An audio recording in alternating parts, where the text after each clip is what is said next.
Some actors wait their entire careers for that role that will change their lives, and other actors get that role served up to them on a silver platter, and then, for whatever reason, they just throw it away. Michael Madsen and Tarantino first met when the actor auditioned for the role of Mr. Pink in Reservoir Dogs. According to Madsen, after doing his best to land the gig, Tarantino responded, "You're not Mr. Pink, you're Mr. Blonde. And if you're not Mr. Blonde, then you're not in the movie." Madsen made the wise decision and forever scarred moviegoers with his straight razor and can of gasoline. And he evidently impressed Tarantino since the auteur wanted Madsen to play Pulp Fiction's dancing hitman Vincent Vega. And you know what they call a quarter pounder with cheese in Paris? And what do they call it? They call it Royale with cheese. According to the Daily Beast, it took a long time for Tarantino to forgive Madsen for turning down Vincent Vega. Madsen probably regretted his choice as well, since Pulp Fiction is widely hailed as one of the greatest movies of all time. Of course, it was probably for the best. After all, in hindsight, it's hard to imagine anyone other than John Travolta playing the smarmy hitman. Plus, if we'd seen Michael Madsen dancing again, we probably would have suffered some pretty traumatizing flashbacks. Warren Beatty is one of the most iconic members of the Tinseltown elite, but for all the great movies he's worked on, Beatty has turned down a shocking number of classics. As you might have guessed, Beatty also said no to Quentin Tarantino. So what role did Tarantino offer Beatty? Well, the director wanted him to play the titular antagonist in Kill Bill. In fact, he'd written the part with Beatty in mind. Only instead of creating the character as a kung fu killer, he'd written a villain who was a bit more suave and sophisticated, whom, according to Tarantino, was, quote, much more of a James Bond type of character. Tragically for Tarantino, Beatty wasn't interested in shooting scenes in China, preferring to stay in the United States with his kids. However, Beatty does take credit for the casting of David Carradine, claiming he suggested Tarantino pick the martial arts actor. If so, it was a genius recommendation, and Tarantino rewrote the script so the character would be a better fit. You're not a bad person. You're a terrific person. You're my favorite person. People often forget that Sylvester Stallone is a great actor. While the Razzies are happy to hurl awards his way, Stallone has more than proved his acting chops in movies like Rocky, First Blood, Copland, and Creed. But life is cruel, and we've never gotten the Stallone-Tarantino pairing we deserve. Of course, we shouldn't blame the director for this travesty. In an interview with the Canadian magazine Maclean's, Stallone revealed he was offered not one, but 2 roles in separate Tarantino films. According to Sly, the director first asked if he wanted to play the part of Lewis, the quiet yet psychopathic thug in Jackie Brown. Stallone turned him down for undisclosed reasons, and the part of Gara ended up in Robert De Niro's more than capable hands. Undaunted, Tarantino later offered Stallone the death-proof part of stuntman Mike McKay, a serial killer who dispatches of young women with a specialized stunt car. When Stallone learned about those gory details, he told Tarantino he wasn't interested.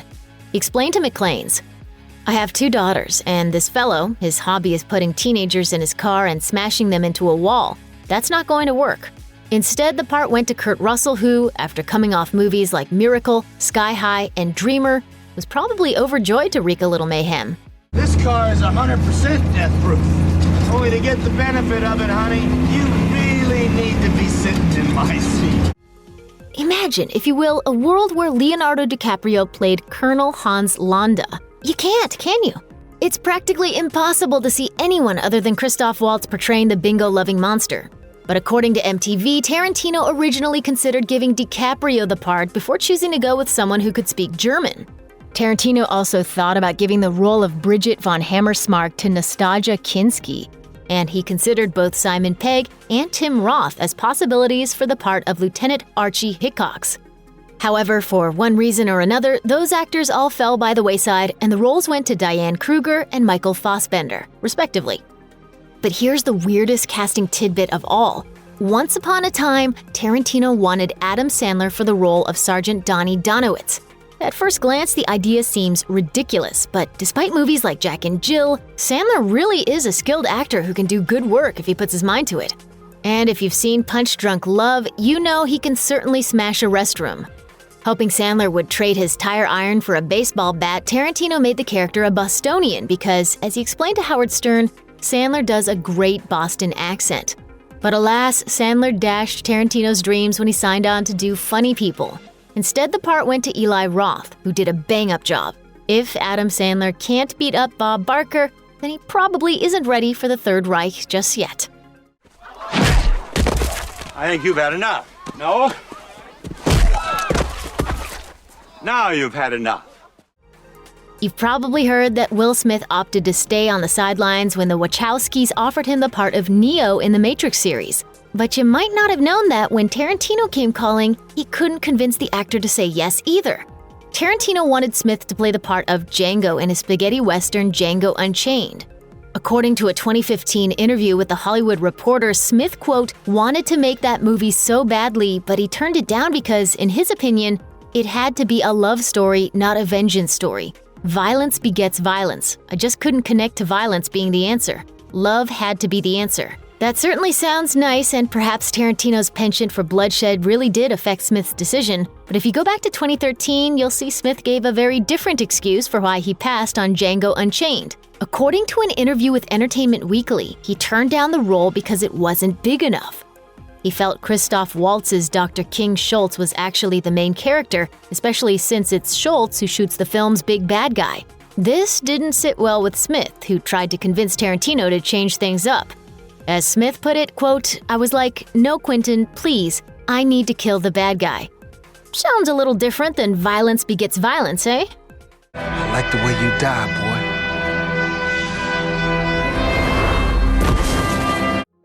Will Smith wasn't the only major star to turn down Django Unchained. It seems like every actor in Hollywood was offered a part, only to pass at the last second. For example, Joseph Gordon-Levitt was originally going to play a small supporting role, but left to work on his directorial debut, Don John. Similarly, RZA of the Wu-Tang Clan was meant to play a small part, but had to leave to edit his martial arts movie, The Man with the Iron Fists. According to IndieWire, so many actors were forced to jump ship because filming on Django Unchained went massively over schedule. In fact, the movie took so long to make that Tarantino was forced to scrap an entire character. Originally, the film was supposed to feature a young man named Scotty Harmony, a gambler who takes possession of Broomhilda, Django's wife, only to lose her to the villainous Calvin Candy in a card game. The role was originally meant to be played by Jonah Hill, but just like RZA and Gordon-Levitt, he was forced to drop out due to scheduling conflicts, only to return in a minor role for one of the funniest scenes in Tarantino's whole filmography. Anybody bring any extra bags? No, nobody brought an extra bag. I'm just asking. Ultimately, Tarantino decided to go with Sacha Baron Cohen as Harmony, which obviously meant the character needed a bit of a rewrite. Originally, Harmony was supposed to be, quote, sexually inexperienced and naive, and Baron Cohen doesn't exactly fit that bill. But scheduling conflicts struck yet again when the actor had to leave to promote his upcoming film, The Dictator. Forced with setback after setback, Tarantino cut Harmony out of the film completely, and unfortunately, that wasn't the only character who didn't make the final draft. In the original screenplay for Django Unchained, Ace Woody worked directly under Calvin Candy as the guy who taught slaves how to fight to the death. If Woody had made it to the silver screen, there's no doubt we would have witnessed some brutal acts of violence, as the screenplay has him torture Django. But just like Scotty Harmony, the part of Ace Woody wasn't meant to be. All because Tarantino couldn't keep an actor around long enough to play the part. At first, Woody was supposed to be played by Kevin Costner. While he's been in a handful of westerns, Dances with Wolves, Silverado, Open Range, it's not all that often Costner plays a villain. Too bad he never got the chance to go toe-to-toe with Jamie Foxx because scheduling got in the way again, possibly due to projects like Hatfields and McCoys. As a result, the part of Woody was given to Kurt Russell, but the star evidently got sick of how long it was taking for Tarantino to get anything done.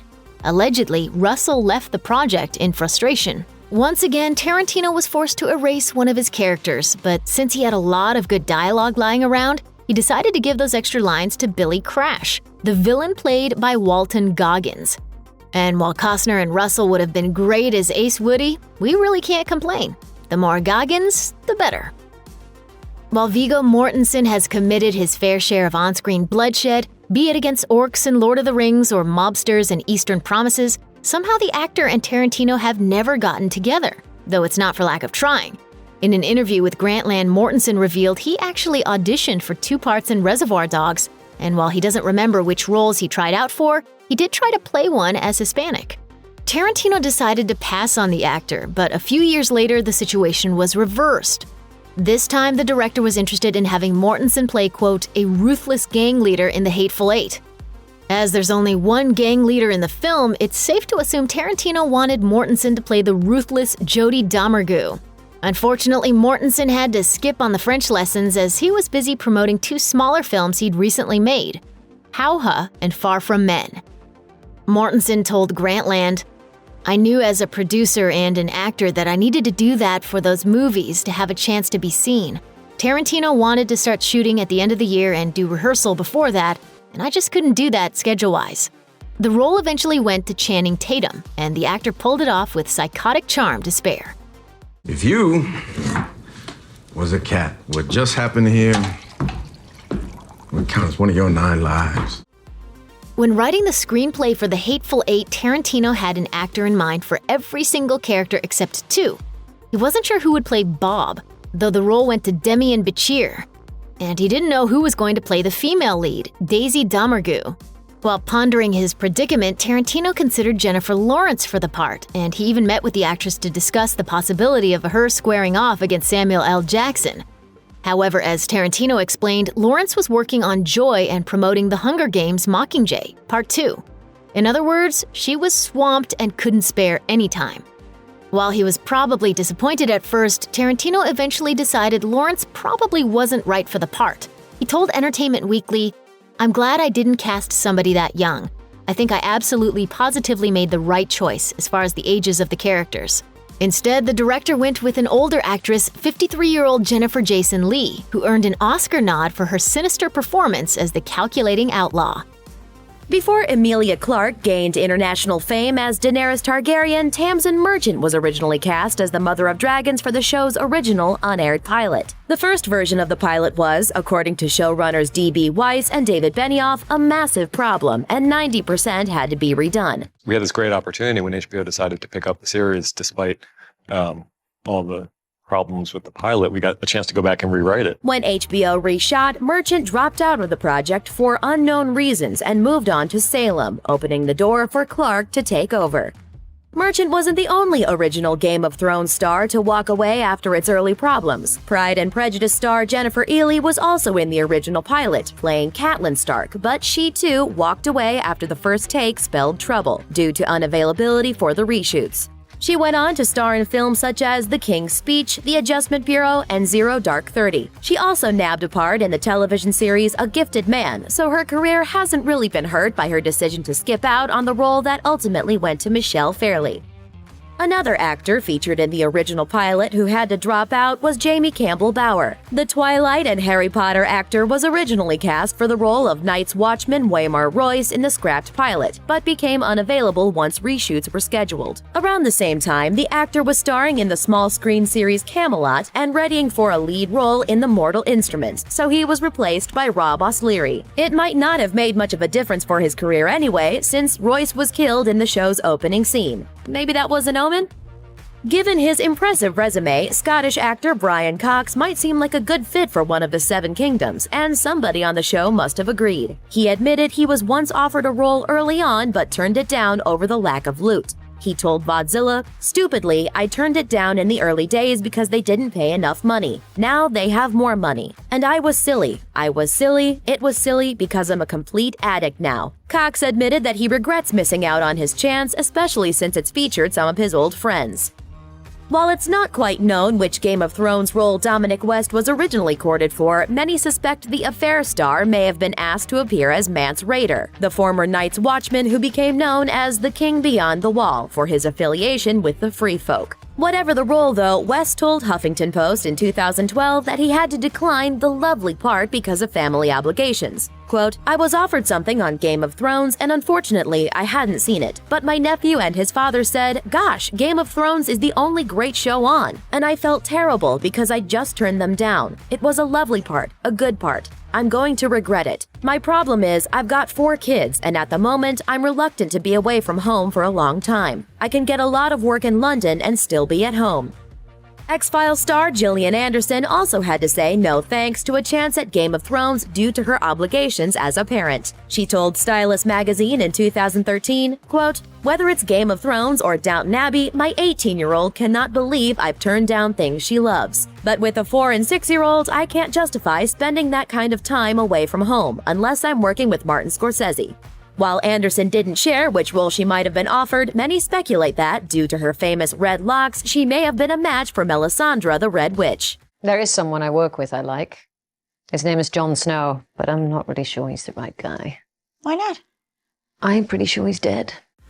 Game of Thrones fans will undoubtedly recognize Jonathan Pryce as the actor who portrayed the duplicitous High Sparrow in seasons 5 and 6. But believe it or not, he was actually asked to join the show long before that, and turned it down. As he told BBC Radio 4, quote, "I'd said no to the very original series of Game of Thrones, and all I did was flip through and look at the names, look on these strange names, strange dialogue, and I thought, oh, it's not for me."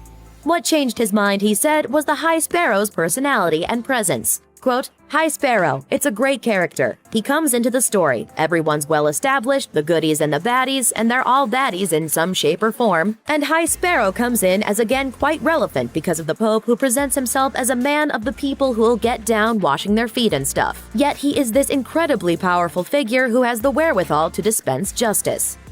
This one simply has to hurt. The Tudors and Penny Dreadful actress Perdita Weeks was originally cast to star as Rosalind Frey, Edmure Tully's wife. But she backed out because her commitment to another series called The Heretics required her to be on location in Romania for 6 months. One problem, the Romanian government refused to let them film, and the whole show got scrapped anyway. Weeks told the Daily Mail in 2012, quote, "I gave up a role on Game of Thrones to take the part and even rang the producers to beg for it back once I'd heard the news about Romania, but it was too late."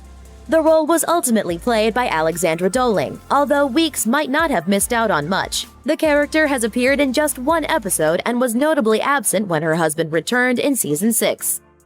According to singer Lily Allen, she turned down the chance to star in Game of Thrones opposite her real-life brother Alfie Allen. She would have been Yara Greyjoy to his Theon because of the ick factor associated with the roles. She wrote in a Reddit AMA in 2014, "I've been asked to do a Game of Thrones cameo. They asked me if I'd be interested in playing Theon's sister, and I felt uncomfortable because it would have had to go on a horse and he would have touched me up and Once they told me what was entailed, I said no thanks." Then again, she may have been pulling the internet's leg that time. Her brother himself later came forward to dispel her claim, telling Vulture that her words weren't true and that Gemma Whalen was always the original choice for the role. These days, Marvel movies bring in big numbers at the box office, but before the year 2000, that wasn't necessarily the case. Fortunately, things started to change for Marvel when Bryan Singer's X-Men gave rise to the modern era of superhero movies and transformed Hugh Jackman from a stage performer into a Hollywood A-lister. But according to the actor, it was pure luck he got the part in the first place. At one point, the filmmakers turned to Russell Crowe to play Wolverine, who was fresh off the set of Gladiator. However, Crowe turned the part down for a reason that's, well, a little weird. I'd just done a character whose, animal totem was a wolf. I didn't want to be connected to a wolf again. Of course, Crowe further clarified his reasoning. And plus, it's a cartoon. It was a cartoon. I'm not really into those. But that didn't really stop him from appearing in Man of Steel. Luckily for superhero fans everywhere, he did recommend that Bryan Singer go with Hugh Jackman, who'd previously auditioned for the part. As hard as we try, no one can forget 2003's Daredevil. While the Ben Affleck flick did well financially, critics tore it apart. When asked about the film in 2016, Affleck responded, "I hated Daredevil so much. You know what I mean? And I was in it, and I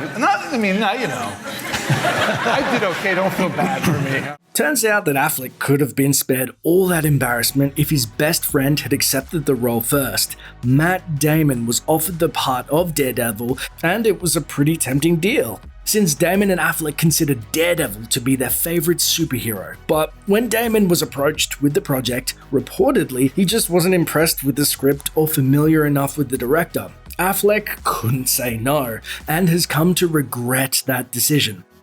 Over the years, there have been a lot of whispers about Joseph Gordon-Levitt and the Marvel Cinematic Universe, but JGL has denied them all, from Doctor Strange to Ant-Man. Nevertheless, according to Deadline, the actor was in the running for the role of Peter Quill, aka Star-Lord, which he allegedly turned down to play the character of Johnny in Sin City, A Dame to Kill For.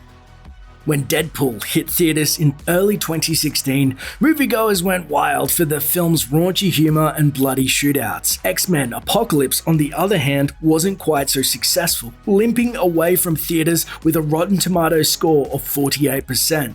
But none of these numbers really mattered to Olivia Munn. Before signing up to play the role of Psylocke in X-Men, Munn was first offered the role of Vanessa Carlyle, Deadpool's scrappy girlfriend. Munn turned the part down in favor of playing the spandex-clad mutant, saying that she wasn't interested in playing the protagonist's eye candy. Instead, she wanted to be a character with powerful abilities, extreme fighting skills, and a costume that's pretty much underpants.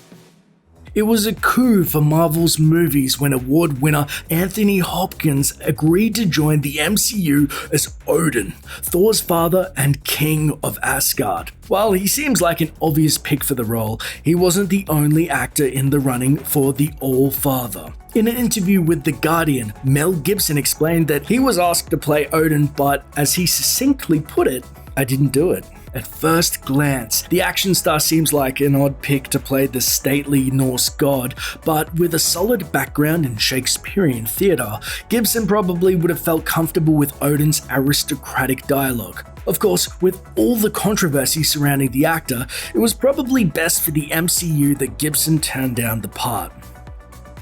When Marvel Studios was preparing to introduce audiences to Dr. Stephen Strange, there were a few names at the top of their list. They were allegedly interested in the likes of Jared Leto and Ryan Gosling, but it seems Joaquin Phoenix came even closer to landing the gig. The Oscar-nominated star ultimately decided to pass on the Sorcerer Supreme because he didn't feel he would do well in a studio full of green screens, and the role went to Benedict Cumberbatch. However, there was a brief bit of time where it seemed Cumberbatch wouldn't be able to wear the cloak of levitation, as he'd already signed up to play Hamlet in a London stage production. To accommodate Cumberbatch's schedule, the studio ended up pushing back Doctor Strange's release date. Marvel realized Emily Blunt's action star potential long before the rest of us. As Kevin Feige and Jon Favreau prepared to shoot Iron Man 2, they offered the English actress one of the biggest roles in the Marvel Cinematic Universe, Natasha Romanoff, aka Black Widow. Unfortunately for Blunt, the timing just didn't work out. She was busy with the Jack Black comedy Gulliver's Travels and had to pass on playing the Russian super spy, which was a pretty huge mistake. Marvel still really wanted Blunt to join the MCU, so when it came time to film Captain America, the First Avenger, execs asked if she'd be interested in playing Steve Rogers' capable love interest, Peggy Carter. Once again, the timing was off and the part went to Hayley Atwell. In a 2012 interview with Vulture, Blunt admitted that she's still open to a superhero role as long as she gets to play a hero, saying, "Usually, the female parts in a superhero film feel thankless. She's the pill girlfriend while the guys are whizzing around saving the world." According to reports, Sean Connery was offered the role of Gandalf before it went to Ian McKellen. Peter Jackson was apparently so keen on landing the former Bond actor that he convinced New Line to offer Connery a 15% slice of the box office takings, plus a $30 million pay packet. The Lord of the Rings trilogy made just shy of $3 billion worldwide, so it was a pretty costly decision, especially when you consider the fact that Connery went on to star in the career-ending The League of Extraordinary Gentlemen instead. So why did the iconic Scot turn down the chance to play Tolkien's most famous wizard? I'll take swords for 400. In 2012, a retired Connery admitted that he said no to The Lord of the Rings because he just couldn't get his head around the sprawling story. The actor said, "I read the book, I read the script, I saw the movie. I still don't understand it." Ian McKellen, I believe, is marvelous in it. When McKellen was asked about Jackson's pursuit of Connery during an interview with Total Film, he joked that the films would have been, quote, very different had Connery chosen to take on the role, saying, "Gandalf would have come from Scotland for a start. You shall not pass. doesn't have quite the same ring to it, does it? Stay back if you value your life. Christopher Plummer grew up reading The Lord of the Rings and has admitted to being a huge fan of Tolkien's world. But he still chose to turn down the opportunity to play Gandalf when Peter Jackson came calling. Years later, the actor revealed that he had an issue with the level of commitment required. For Plummer, spending 3 years in New Zealand at his age just wasn't an option. He explained to Conan O'Brien, I thought there are other countries I'd also like to visit before I croak. He added that the, quote, absolutely marvelous Ian McKellen brought a warmth to the wizard that he himself may not have been able to produce. I might have been a little cold and imperious. Plummer has still done some memorable work since passing on rings. Peter Jackson is said to have attempted to convince Daniel Day-Lewis to take on the role of Aragorn on numerous occasions. Supposedly, the 3-time Best Actor winner repeatedly spurned his advances according to The One Ring, which had the inside track on all things The Lord of the Rings back when the trilogy was still in development. In October 1999, a source told the Tolkien fan site that producers had made one final push to get Day-Lewis on board, stating, DDL has been offered the Aragorn role again. He has been offered the Middle-earth to take the role. The producers think he'll say no again, but they don't want to miss the chance to try him. Day-Lewis addressed the long-running Aragorn rumours over a decade later, confirming that he was indeed offered the part. Speaking to MTV's Josh Horowitz in 2009, the notoriously picky method actor said that he rejected the role because big franchise films just aren't his bag. He explained, they can be fantastically entertaining for the people who love to see them, but it's not for me. If I found myself working on a film and during the course of that work I was bored, because I didn't really know what the hell I was involved in, I would find that infinitely demoralizing, and it might well make me decide to pack my bags. The idea of Nicolas Cage playing Aragorn might sound like nightmare fuel, but believe it or not, this almost came to pass. Cage was a headliner at the time, fresh off starring roles in Con Air, Face Off, and Snake Eyes. No! Yes! No, come on, this is not fair, man. Come on! Call the cop! Taking the lead in a big-budget epic like The Lord of the Rings would have been the next logical step for him, but he was forced to turn down Peter Jackson's offer because he had, quote, family obligations that he couldn't ignore. It wasn't the only huge role he passed on either. Cage also said no to The Matrix. The actor said, both are great movies, but they both shot for great quantities of time, I mean years. Australia was The Matrix, and New Zealand was The Lord of the Rings. Cage expanded on his explanation during a 2015 interview with Newsweek, where he said of The Lord of the Rings, there were different things going on in my life at the time that precluded me from being able to travel and be away from home for 3 years. He has absolutely no regrets, however, saying, I get to enjoy the movies as an audience member, because I don't watch my own movies. Had his schedule been different, perhaps the state of his career today would be different too. For better or worse, Cage was unable to take the part, and we're left wondering what bizarre accent he might have given the future King of Gondor. By the time New Zealand native Russell Crowe was approached about the Aragorn vacancy, the Lord of the Rings budget was starting to look a little stretched. They didn't have enough cash to give Crowe a suitable upfront fee, so producers offered him a percentage of the takings instead. It wasn't enough to tempt him, though years later, Crowe conceded that it would have been a risk well worth taking. In 2011, the actor delivered a lecture about his career in the business to film students at England's Durham University. According to The Telegraph, Crowe talked about turning down the Aragorn role, joking that he wouldn't have needed to do paid appearances had he agreed to New Line's offer of 10% of the Lord of the Rings profits. So why didn't he? Crowe didn't reveal the reasoning behind his costly decision until 2019, when Howard Stern decided to probe him about it. I didn't think Peter Jackson actually wanted me on the film. I think he was forced into talking to me because there was a moment in time when everybody wanted me in everything. Crowe knew that something wasn't right when he spoke to Jackson over the phone about the part, though. He said he had an instinct Jackson wanted someone else for the part, Viggo Mortensen. Kate Winslet started getting linked with a possible appearance in The Lord of the Rings as soon as New Line announced that Peter Jackson was going to spearhead its ambitious 3-movie project. The director gave the British starlet her big break when he cast her in 1994's Heavenly Creatures, a psychological drama based on a famous New Zealand case involving 2 teenage killers.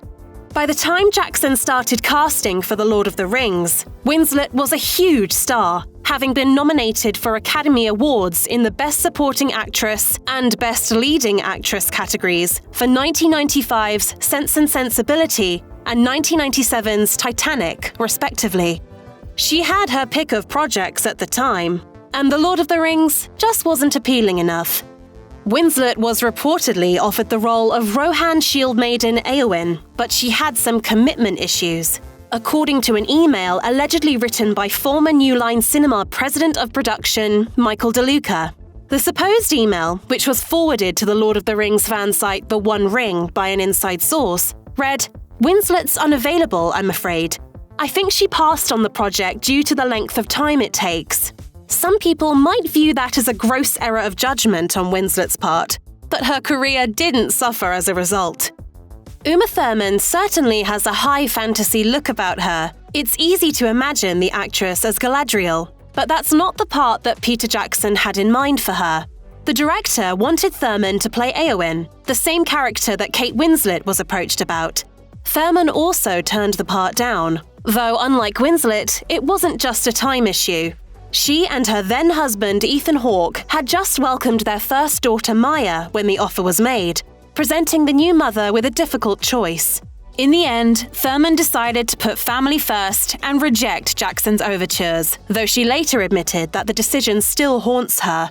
She confirmed to MTV in 2008, "Yeah, I was asked. It just caught me at the wrong moment. I wish I had done it. Oh, I truly wish I could have been able to take that plunge, and maybe I should have, but I just couldn't at the time." When she appeared on The Late Show with Stephen Colbert almost a decade later, the Kill Bill star admitted that rejecting The Lord of the Rings was, quote, "one of the worst decisions of her entire career." I had just had my first child, and I don't know, I was a little housebound. At one stage, husband and wife team Uma Thurman and Ethan Hawke looked set to appear in The Lord of the Rings together, with the latter confirming his planned involvement at the Toronto Film Festival. Hawke not only revealed that he would be playing Boromir's younger brother Faramir, a role that eventually went to Australian actor David Wenham, he also let slip that Tolkien's enigmatic supporting character Tom Bombadil had been cut from the screenplay. The actor went on to gush over the author's work, claiming he had been a fan of the Tolkien series since childhood. Despite his obvious excitement, Hawke pulled out of the picture, perhaps leaving his wife at home to care for their newborn daughter after she had turned down a part in the same movie wasn't an option for the actor, who takes parenthood so seriously that he was inspired to write a book about it. His now ex-wife has admitted that she regrets rejecting The Lord of the Rings, but does Hawke feel the same? He didn't explicitly say that he wished he had taken the Faramir role, but when he sat down with Variety in 2018, he revealed that he was still waiting for his big blockbuster moment, saying, "Before I die, I would really like to give a meaningful performance inside a really commercial film." Lucy Lawless is best known for starring in the much-loved Xena Warrior Princess. The New Zealander seemed to be the perfect fit. She had plenty of fantasy experience and the kind of flawless features that Galadriel is known for in the novels. But it wasn't meant to be. Sometimes people do things that they regret. Lawless was pregnant when Jackson approached her about the role, and the director clearly failed to sell The Lord of the Rings to her because she forgot to turn up for the audition. In a 2003 interview with Hot Celebs magazine, Lawless revealed that she also turned down a chance to appear in Fox's franchise opener X-Men at the time, despite knowing that she probably wouldn't get another shot at the big leagues. She said, "You know what might happen? By the time I'm ready and want to do a multi-year contract, they won't want me. But what can I do? I've turned down great things. It's not worth it if your children are miserable." Her prediction came true, and although Lawless is still working today, having starred in the Australian crime series My Life is Murder in 2019 and voiced an alien queen in 2 2020 episodes of Star Wars Resistance, her career could have been a whole lot different if she had agreed to portray Tolkien's telepathic elf.